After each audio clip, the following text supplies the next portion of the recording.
Here we go. We're going to read some tweets. We're trying out this off-season segment, some tweet analysis. We'll go pretty quick through these, Gordon. We're going to do it by event grouping. Here's the first one. We're starting with the men's 100.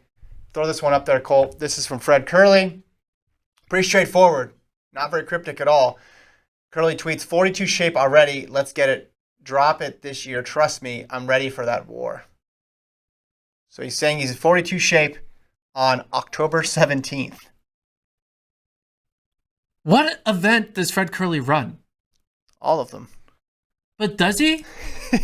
Who's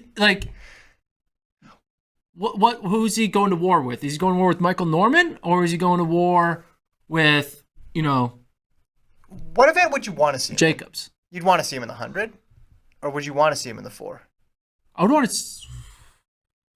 want to see him in the 4.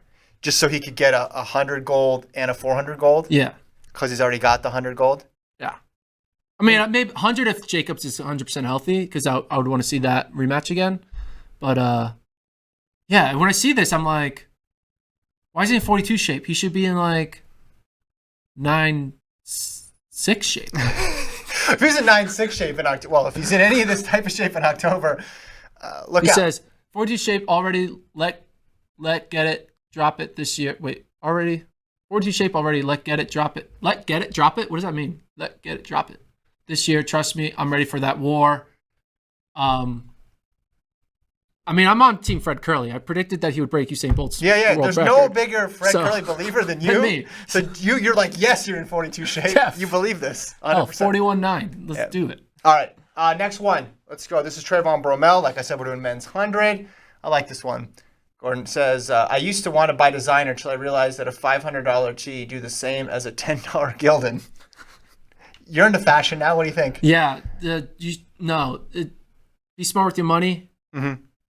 People can't see the label. Sometimes the label is too small that you're paying for a very the advertisement of that this costs $500. Yeah, it's not big enough. If I'm going to buy a $500 T-shirt, it's going to be printed. This costs $500 all over. Yeah, so people know. Well, back when you wore Ed Hardy T-shirts a decade ago, it was very clear because there's dragons and stuff coming up, so people could tell how expensive your shirt was. No, this is a good. This is a good bit of advice. Oh, and Kerley responded. Let me hold a rack. Okay. So, Trayvon, he came on the pod one time and talked to you about his car buying when he got his first contract. Yeah, car addiction. Yeah. So that's a crazy addiction to have. Well, and a car isn't. They always say cars aren't good investments either. Yeah, they depreciate in value as soon as it leaves a lot. Yeah.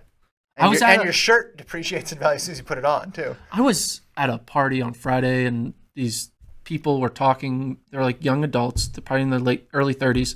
They were talking about getting a new car lease and all this stuff. Mm-hmm.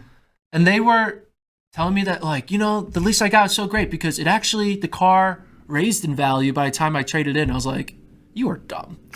Your car value did not go up. There is no car value that's ever gone up in the history of buying cars. Unless you're buying a classic 1930, 40, 50 Cadillac, whatever. Did you tell them that?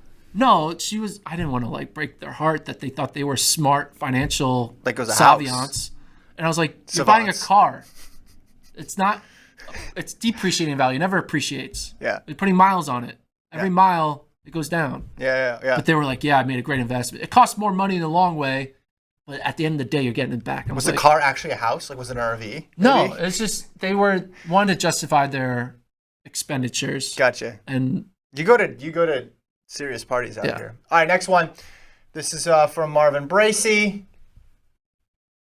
He tweeted, the people in my neighborhood taking Halloween way too seriously. Your thoughts, Gordon, because you're going to be hosting a Halloween party. How serious do you take Halloween? I am going to be hosting a Halloween party. Are you coming? Probably not, but go ahead. Why not? I got kids. Come on. I can't go to these parties where you're hanging out with people who think the car value goes up. You want me at your party then? I was going to invite these people, but I didn't. If Colt goes, I'll go. That's my agreement. Colt, you coming? What does it say? I can't hear. Oh, yeah, you can't. I'm here. Colt. I'm going to try to. He's going to try to, so it means you should try to. I think I'll say that the too. podcast audience would love you to come to my party because then we could have great stories for the Monday morning pod. Okay. I'm just telling you. When is it? Saturday night. Okay. What about this tweet? Okay. So I mean, there's nothing wrong with taking Halloween too seriously. It's like in a bad way or in a good way.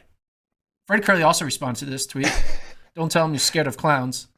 The clown's cool. These skeletons OD.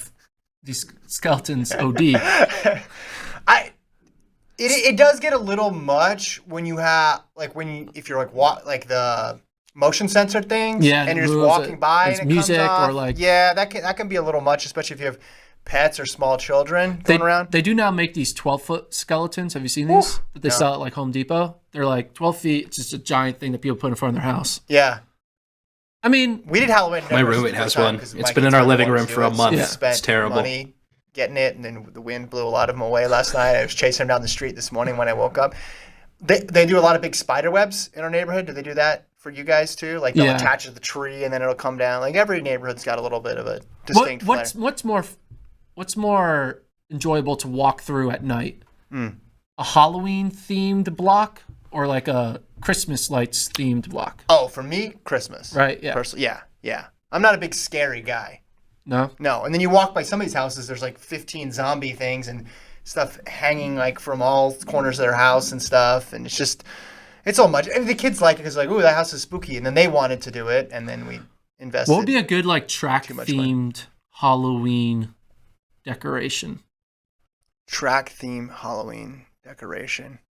Like scary? I mean, could you do like a scarecrow where like the different implements are like body parts? Shot put eyes? I don't know. Shot put eyes. That'd be kind of heavy. It's What are you thinking? probably do shot put like kneecaps. Yeah, A little yeah. lower. I mean, what would be like, I mean, what's scary in track? 4x4 when coach 4x4 tells you. when coach says you have to run the 4x4. You're just like, Tweets about when coach tells you to run the Yeah, 4x4. like- Those are even scarier. there's the only place to sit down is in the sun and not the shade. All the shade spots are taken. There's not much scary things in track. Yeah. Track's pretty simple sport. There's not much to take from it. So All right, last one.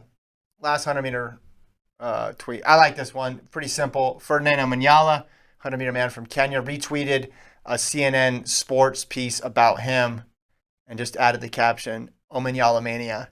I just like the way That's that a great sounds. nickname. Yeah. I'm ready for Omanyala Mania. Yeah, like if he drops like an early season 9-8, That's Omanyala Mania. the title of the episode is going to be Omanyala Mania.